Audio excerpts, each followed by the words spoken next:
Good morning, my dear students. Myself Haryam Yadav, back again with your English grammar class. Dear students, today I am going to teach you about models. प्यारे बच्चों, आज मैं आपको models के बारे में पढ़ा। मॉडल्स सबसे पहले होते क्या है? अगर आपसे कोई पूछे कि भाई मॉडल्स क्या होते हैं, तो आपका जवाब क्या होगा?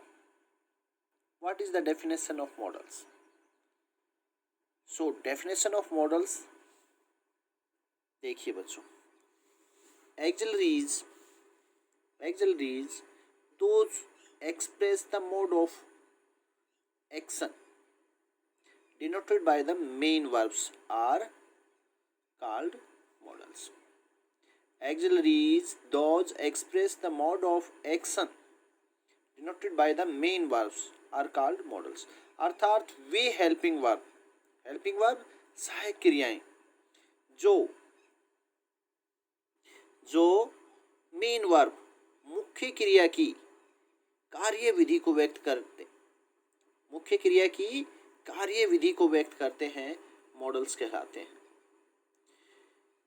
तो प्यारे बच्चों, मॉडल्स से आप क्या समझे?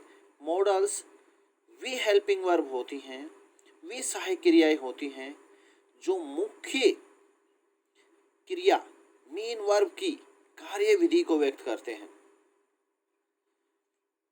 अब इनके main characteristics of modal verbs, आप मॉडल एक्सिलरीज कह लीजिए, आप मॉडल वर्ब्स कह लीजिए, आप मॉडल्स कह लीजिए, एक ही बात है। अब इनके मुख्य गुण कौन से होते हैं? अगर ये भी हेल्पिंग वर्ब्स हैं और हेल्पिंग वर्ब्स जिनको हम आज तक जानते आए हैं जैसे कि EJMR, then what is the difference between modal auxiliaries and helping verbs? फिर इन दोनों में अंतर क्या है?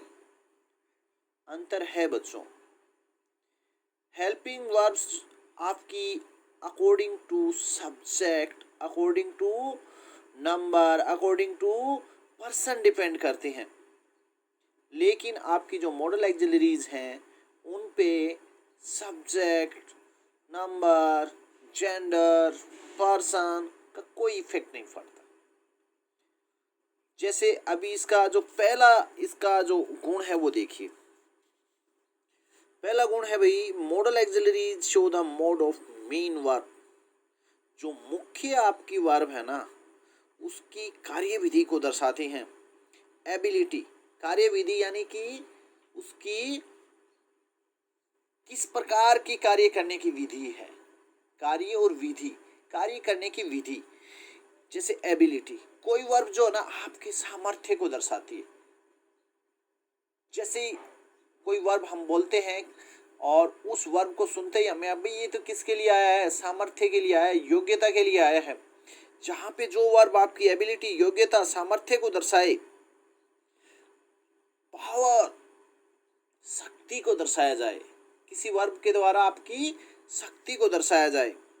परमिशन, किसी वर्ब के माध्यम से आपको अनुमति मिले या किसी वर्ब के माध्यम से आप अनुमति मांगें।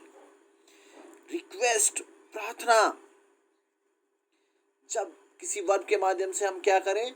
प्रार्थना करें। पॉसिबिलिटी, जहां पे किसी चीज के होने की संभावना किसी वर्ब के माध्यम से दर्शाई जाए। और विलिंगनेस, इच्छा, जहां कोई वर्ब किसी की इच्छा को शो करे, किसको दर्शाए? किसी इच्छा को शो करे, वहां पे आपके जो है ना, अगर भाई इनमें से किस प्रकार की कार्यविधि है किसी वर्ब की, वो सब दर्शाने के लिए हम किसका प्रयोग करते हैं भाई? मॉडल एक्सिलरीज का प्रयोग करते हैं। दूसरा देखिए, इन पर सब्जेक्ट के नंबर, जेंडर और पर्सन का कोई प्रभाव नहीं होता है।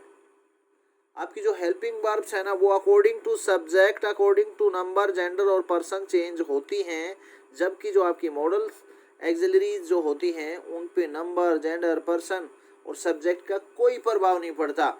जैसे मैंने एक एग्जांपल आप लोगों के लिए लिया है, देखिए। I can lift this heavy load, मैं इस भारी वजन को उठा सकता हूँ। सब्जेक्ट यहाँ पे देखिए आपका क्या है, आई, और जो मॉडल एक्सिलरीज हमने यहाँ पे यूज किए वो क्या यूज किए भाई, कैन। तो आपका सब्जेक्ट आई था तो भी हमने मॉडल एक्सिलरीज जो कि एज ए हेल्पिंग वर्ब यहाँ पे आते हैं वो क्या रहा आपका, कैन। और फॉर इंस्टांस हम ले लें प्रेजेंट कंटिन्यूस की बात, तो आई के साथ प्रेजेंट कंटिन्यूस में क्या आता, एम, लेकिन यहाँ पे भी आई के साथ क्या रहा, कैन। दूसरा देखिए, they can lift this heavy load, हमने सिर्फ आई को कन्वर्ट किया दे से, सब्जेक्ट हमने चेंज कर दिया, पर्सन हमने चेंज कर दिया, नंबर हमने चेंज कर दिया। पहले फर्स्ट पर्सन एक वचन था, अब हमने थर्ड पर्सन और बहुवचन ले लिया है, दे कैन, लेकिन इससे इस कैन पे कोई प्रभाव नहीं पड़ा। इसके साथ भी किसका यूज हुआ, कैन का। आई के साथ भी किसका यूज हुआ, कैन का। तो मॉडल एक्सिलरीज वो एक्सिलरीज होती हैं जिन पर नंबर, जेंडर और पर्सन और सब्जेक्ट का कोई प्रभाव नहीं पड़ता। यहाँ पे आप कह लो Radha can lift this heavy load, यहाँ पे आप कह सकते हो Mohan can lift this heavy load. तो यहाँ पे जो हम चेंज कर रहे हैं सब्जेक्ट में, उसका इस कैन पे कोई प्रभाव नहीं पड़ रहा। यही मॉडल्स होते हैं बच्चों। सब्जेक्ट में जो चेंज होता है उसका यहाँ पे मॉडल्स में कोई प्रभाव नहीं पड़ता, वो सेंटेंस पे डिपेंड करता है। लिफ्ट योग्यता को दर्शा रहा है, यहाँ पे ये डिपेंड नहीं करते किस पे, सब्जेक्ट पे, ये डिपेंड करते हैं सेंस पे, वर्ब पे। लिफ्ट योग्यता को दर्शाने के लिए आया है, और जहाँ पे आप अपनी योग्यता को दर्शाते हो वहाँ पे हम किसका इस्तेमाल करते हैं, कैन का। ठीक है, नेक्स्ट देखिए, मॉडल्स के साथ हमेशा वर्ब की फर्स्ट फॉर्म का प्रयोग होता है। जहाँ भी आपको मॉडल्स मिलेंगे, जहाँ भी आपको कोई मॉडल एक्सिलरीज मिलेगी, shall, will, should, would, can, could, may, might, सभी के साथ हमेशा वर्ब की फर्स्ट फॉर्म का प्रयोग होता है। ये बात आपको ध्यान रखनी है। और जो चौथी बात इनके बारे में है वो ये है, इनकी मेन कैरेक्टरिस्टिक्स, कि मॉडल्स की कोई फॉर्म नहीं होती। हमारी जो वर्ब्स होती हैं उनकी फॉर्म्स होती हैं। हम कहते हैं वर्ब की फर्स्ट फॉर्म, वर्ब की सेकंड फॉर्म, वर्ब की थर्ड फॉर्म, और वर्ब की फर्स्ट फॉर्म के साथ आईएनजी। मॉडल्स की कोई फॉर्म नहीं होती है। मॉडल्स के साथ कभी भी हम एस या ईएस या आईएनजी कुछ नहीं लगाते हैं।